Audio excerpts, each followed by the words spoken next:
안녕하세요. 스윙 투자 연습 4일차 시작하겠습니다. 오늘도 하락장으로 끝났고요. 그래서 지금 제 계좌들도 다 파란색으로 돌아섰습니다. 저는 오늘 국내 지수부터 확인을 해보면은 지금 코스피 3.03%, 코스닥 3.38%가 하락으로 끝났습니다. 그리고 개인만 매수하고 외국인 기관계는 다 매도를 했고요. 제 연습 계좌를 선행률 순으로 정렬해 봤습니다. 카카오부터 지금 빨간색이 하나도 없습니다. 그리고 심지어 오늘 내동매매를 하느라고 갖고 있던 잔금을 다 써버렸습니다. 그래서 삼익 THK랑 GST, 데모, 썬데이토즈에 골고루 자산을 분배를 했고요. 하락장이 시작이 얼마 전에 됐는데 이 세 개는 그래도 끝까지 밀고 가볼 생각입니다. 일단 오늘은 개별 종목을 보는 것보다 유동매매 했던 상황을 되짚어 보면서 전체 시황을 파악을 했더라도 그런 매매를 했었을지 판단을 해보는 시간을 가져보겠습니다. 차트에서 매매 기록을 보여주는 가장 작은 시간 단위가 5분이어서 5분봉으로 확인을 해보겠습니다. 3익 THK가 장 시작을 했을 때 14,000원까지 올라갔었습니다. 그래서 저도 처음 계획은 너무 올라갔을 때 매도를 하고 다시 내려왔을 때 매수를 하는 걸로 시나리오를 세우고 매도를 했습니다. 그래서 13,650원에 매도를 했고 매도를 하고서 가만히 기다렸어야 되는데 이렇게 대응하는 게 스윙 투자인지 아니면은 이렇게 대응하는 게 맞는 건지 혼란스러워 하다가 그 바로 아래 가격인 13,600원에 매도 물량의 반을 다시 매수를 했습니다. 그리고 나서 쭉 빠졌고요. 그리고 오늘 12,450원까지 오늘 시가 기준으로 했을 때 8%, 9% 정도 빠졌었습니다. 뭐 이 아래까지 잡을 수는 없겠지만 뭐 좀만 더 기다렸었으면은 낮은 가격에 재매수를 했을 수 있었는데 아쉽게 생각을 합니다. 코스피, 코스닥 그리고 3위 THK를 같이 비교 차트에 올려놓고선 확인을 해봤습니다. 매도를 했던 시점이 이쯤이었고 매수를 했던 시점이 이 부분이었습니다. 그렇게 되면은 코스피랑 코스닥도 다 떨어지고 있었고 3익 THK는 반등을 했다가 다시 쭉 내려가는 중에 제가 이제 중간에 매수를 해버린 겁니다. 이게 이 차트를 보고선 판단을 했었더라면 적어도 이 정도까지는 매수를 안 하고 버틸 수 있지 않았을까 생각이 듭니다. 하락 중에는 떨어지는 칼날은 잡아도 잡히지가 않기 때문에 지지선이 형성되는 걸 확인하고서 매수를 했을 텐데 아쉬운 결과가 남은 것 같습니다. 그래서 내동매매 시황을 파악했었더라도 매수를 했을까는 안 했을 거라고 결론을 짓겠습니다. 그리고 이번에 하락장을 맞아서 제 계좌의 차트들이 다 망가졌는데 과거의 하락장에서도 흥금선이 무너진 종목은 어떻게 극복을 했는지 한번 찾아보겠습니다. 비교 사례로 19년 8월 6일에 있었던 미중 무역전쟁 구조로 인한 지수 하락을 확인해 보겠습니다.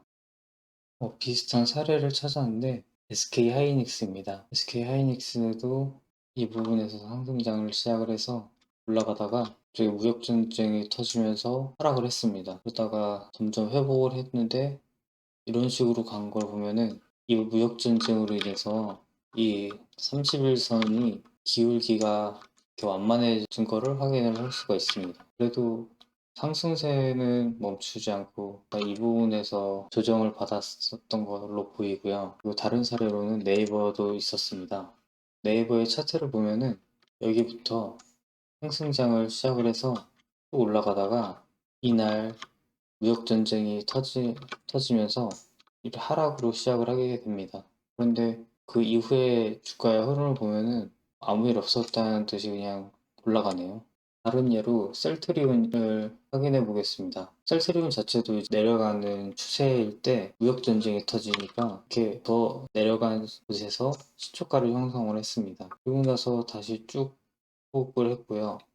현대모비스도 확인을 해보면 이 부분에서 이제 상승장이 시작이 돼서 쭉 올라가다가 이제 무역 전쟁이 터지니까 이만큼 아래로 많이 빠진 거를 확인할 수 있었습니다. 그리고 나서 30일선을 계속 왔다 갔다 거리는 그런 약간 노이즈 같은 게 보이다가 어느 정도 좀 회복을 하면서 끝났네요.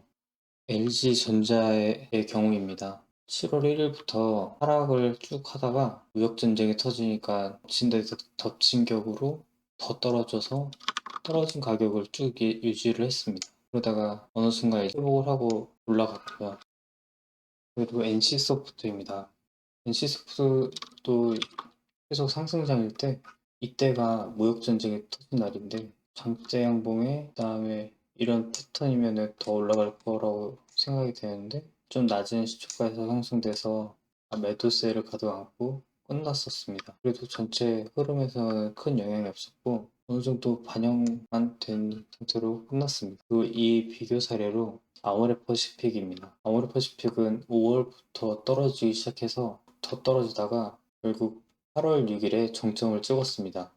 그리고 오늘 장에서 시가총액 100위 중에 괜찮았던 종목들을 살펴보면은 SK이노베이션도 그 자리를 유지를 했고 특이한 점은 KT는 31선 아래에서 양봉으로 장을 마감했습니다. 지금까지 봐왔던 케이스로는 안 좋을 때는 더 빠지고 좋을 때는 덜 빠지는 게 보통 일반적이었는데 아래에서 지지선이 두터워서 그런지 아니면은 어떤 이유 때문에 안 빠진 건지는 잘 모르겠습니다. 뭐 일지 머티리얼즈도 그냥 가던 길 계속 가고 있고요. 동서도 다른 차트들과 다르게 양봉으로 끝났고 반등을 하는 모양까지 보이고 있습니다. BGF 리테리얼은 상승세를 계속 유지하고 아무 일 없는 것처럼 올라가고 있고요. 그 외의 종목들은 전부 다 파란색 장대 음봉으로 대부분 마감을 한 걸로 확인이 됩니다. 그래서 과거 하락장과 현재 하락장 종목들을 확인해 본 결과는 보통 종목은 평균적으로 하락하고 상승 중인 종목은 영향을 거의 안 받고 하락 중인 종목은 심각하게 떨어진다라고 하면 결론을 지을 수 있을 것 같습니다.